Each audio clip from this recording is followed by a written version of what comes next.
Don't forget to like and subscribe, and share your opinion down below. Our stories today are from the subreddit r/am I the a-hole. Check the description for the links and timestamps. Am I the a-hole for not sharing son's investment account with daughter? Hey all, my son was born in 2000 and I shortly afterwards opened up an investment account with the intentions of handing it off to him after he graduated college to give him a head start in life. Wife loved the idea. I put in $10,000 initially and started adding $100 monthly, and the account sits at over $60,000 today. A majority of it was just put into mutual funds, and some months I'd take the $100 and toss it into riskier stocks that didn't really pan out. Yes, I learned my lesson that if you're not making this a career, just toss it into funds. When our daughter was born 2 years later, I started up an account for her as well. About a year in, wife and I got drunk with friends and the topic of investing came up. Wife said something silly along the lines of anybody can invest, and it became a lengthy discussion at the beach with all our friends chiming in. In the end, wanted to take over daughter's investment account and manage it to show me how easy investing was. We discussed it at length over the following weeks and she dug her heels in, so I relented and gave her control. Long story short, that account sits at just over $16,000 for 2 reasons. Because she picked bad individual stocks instead of funds, and she wasn't adding to the account at the start of the month. Well, we had a blowout fight about a week ago after I mentioned to our son that he was going to inherit a bunch of money once he graduates this spring. Naturally, our daughter wanted to know if and how much she was going to receive. I mentioned that of course I'd done the same for her, but she'd have to ask mom, as I wasn't about to be the one to set that ticking time bomb off. After wife showed the numbers, the meltdown happened, and then she told our daughter we'd just combine the accounts and split them equally. At this point I flipped a lid and explained we'd definitely not do that because in her everybody can invest BS she insulted how difficult investing was and needed to deal with the ramifications of poor choices in investing. We've not had a meaningful discussion since, we've been cold to one another since, and our daughter is mad at us for the significantly smaller account she stands to inherit. Am I the a-hole? Everyone sucks here. You want to prove a point to your wife, so you punish your daughter? That's extremely petty in my opinion. Granted, your son didn't do anything wrong, so you don't feel like he should be punished. However, if you joined the accounts and split them, he still has about $40,000 he wouldn't have had to begin with. Your wife sucks for not seeking advice and allowing the account to stagnate. And your daughter sucks for thinking she's entitled to money she didn't earn. Basically, the only one who doesn't suck is your son. Then again, I don't know how he responded to all of this, so everyone sucks here. Your wife obviously had no idea what she was doing, but you shouldn't force your daughter to suffer because your wife was ignorant. Your daughter is innocent, and you should work out a fair compromise with her and your son that makes all 3 of you happy, and your wife should not have a say in that, because it's her fault the family is in that situation. Close bracket. You are the a-hole, and I hope you can see what you're doing clearly one day, which is sacrificing your children's well-being simply for your pride. Pride stemming from a years-old argument over something as silly as your ability to invest in the stock market? Unreal.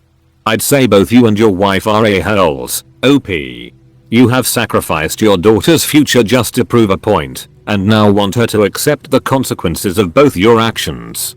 You are as responsible as your wife, I think, for accepting that she gets the control in the first place knowing she doesn't know the risk she's getting into, and for not stopping it all when she first started losing. It's not a saving account you had for yourselves and were okay with spending. This is your kid's college fund. You're both unreal.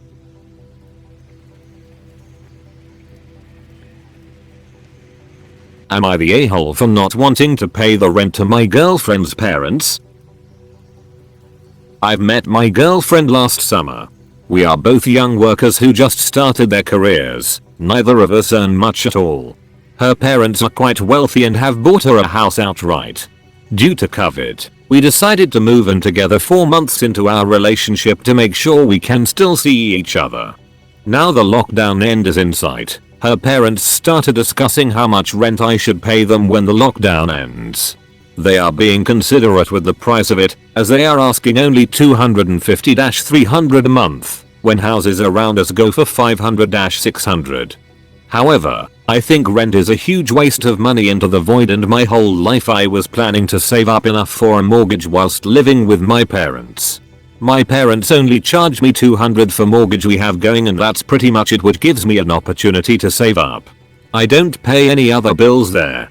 Here, I pay for half the shopping, half the bills. Sometimes I buy stuff for the house as well to contribute toward it. Making me pay rent on top of it will just set me back in life more. I want to put that money towards my future, which I can do if I move back. I would rather move back to live with my parents, but I think that will hinder my relationship a lot. If I don't live here, my girlfriend won't get a tenant and will just live alone, and it just ends up being inconvenient for us, and they still won't get their rent. Am I the a-hole here for not wanting to pay rent? You are the a-hole. You sound young and entitled. You don't want to pay rent, but you want to live rent-free with your parents. You don't live with your parents. Pay rent or move back home. And don't complain about your relationship lacking. You're not willing to make any sacrifices to get where you want. You're the a-hole. You're lucky to have stayed in their home for free this long. If you want to live somewhere, you pay rent. If you don't like it, go home to your parents, who will likely also charge you rent as you are an adult. You're the a-hole for wanting to live there and not pay rent, but I don't see why people think you're the a-hole if you were to move out and back in with your parents. So what if it's at your parents' expense?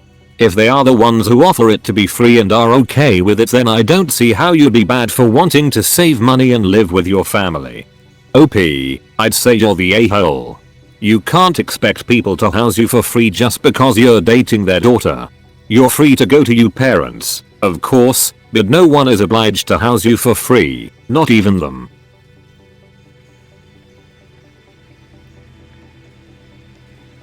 Am I the a-hole for not wanting to reconnect with my father? I won't give much of my personal info. All I will say is I am female, and I am a legal adult. I don't remember my father ever living with us, and I remember things from my very early years. My parents got divorced when I was very, very small. I do remember him coming to visit like once a year. I also remember him not really paying much attention to me. Soon, the visits stopped as well. He would promise to come for my birthday, and then never come. I wasn't even sad. I knew he wasn't coming, and I wasn't upset much. I didn't feel any connection to him. I might have when I was around 5, but by the time he called for the last time, he felt like just a stranger. It's been over a decade since we've spoke to each other, and that never bothered me. I never had that urge to talk to him again.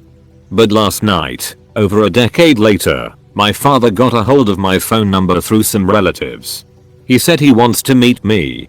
I'll be honest, I'm not sure why, but I felt very shaken after the conversation. Literally, I was shaking. He said he'll call again this Friday to decide on time and place. I said okay. I don't usually like to ask for help, but this got to me for some reason, so I asked friends and family what they thought about all this. Because, to be honest, I don't really want to talk to him, but at the same time, I'm curious to hear what he says and why he decided to see me all of a sudden.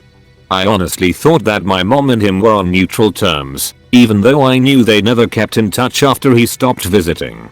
But when I asked her what I should do, she said I should decide for myself, but she personally could care less about him. It got lost in translation, but she basically does not like him at all, because he never helped us with anything, be it financially or morally. I also learned that he did remarry but is currently divorced again and has no kids. In the end, her, as well all of the friends, all female, agreed that I don't owe him anything, so if I don't want to reconnect with him, I don't have to. And that made me feel better, because I really don't want to. I don't hold a grudge against him, but he's a stranger to me at this point. I really don't feel like letting him in after all those years. What made me doubt was my partner, male.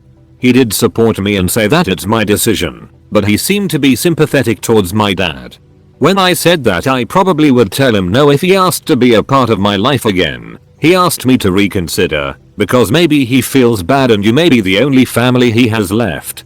He wasn't doing it out of malice, of course, and he did say that it was my call to make, albeit a bit less sure than my friends, but I guess wasn't still as emotional about the whole thing, and it honestly made me doubt my decision. Am I an a-hole for not wanting to let my father back into my life so many years? Not the a-hole. My father would do the same, promise to see me then let me down. As others have said, you owe him nothing, and I'd be kinda pissed at my family for giving him my number. However, could you see this disclosure? Like, meet him, see what he has to say, then if you think it's not for you, you can close the book on that area of your life? Not the a-hole. Maybe he feels bad is the worst excuse to reconnect with your dad. He did you wrong, and just like any other stranger in your life, you don't owe him anything. There is nothing wrong with seeing him out of curiosity and shut him out afterwards either. Relationships are a two-way street, and you're allowed to decide when you want it to stop, even after trying to reconnect. And at least that way you would have heard him out. Not the a-hole. He's let you down over your life time and time again with his promises that never eventuated, and it's been a decade since you last spoke. You owe him absolutely nothing at all. At the end of the day, he can ask and you can always say no. If he does actually phone you on Friday, you can take it from there. OP, you're not the a-hole in the slightest. He has chosen to abandon you in a time when you needed him, and now, when he found himself alone and needing someone, expects you to come around? Even if he feels bad like your partner said, which honestly is upsetting that he said it at all. He had your entire life to make it up and reconnect. Why only now when he found himself alone? You have no obligation towards him whatsoever. Whatever you choose to do, keep him around or not, you wouldn't be bad or a-hole-ish at all. Thanks for watching. I hope you enjoyed the story as much as I did. Don't forget to add me on Twitter, and check the shirts I post on Teespring if you're interested. Links in the description. Until next time.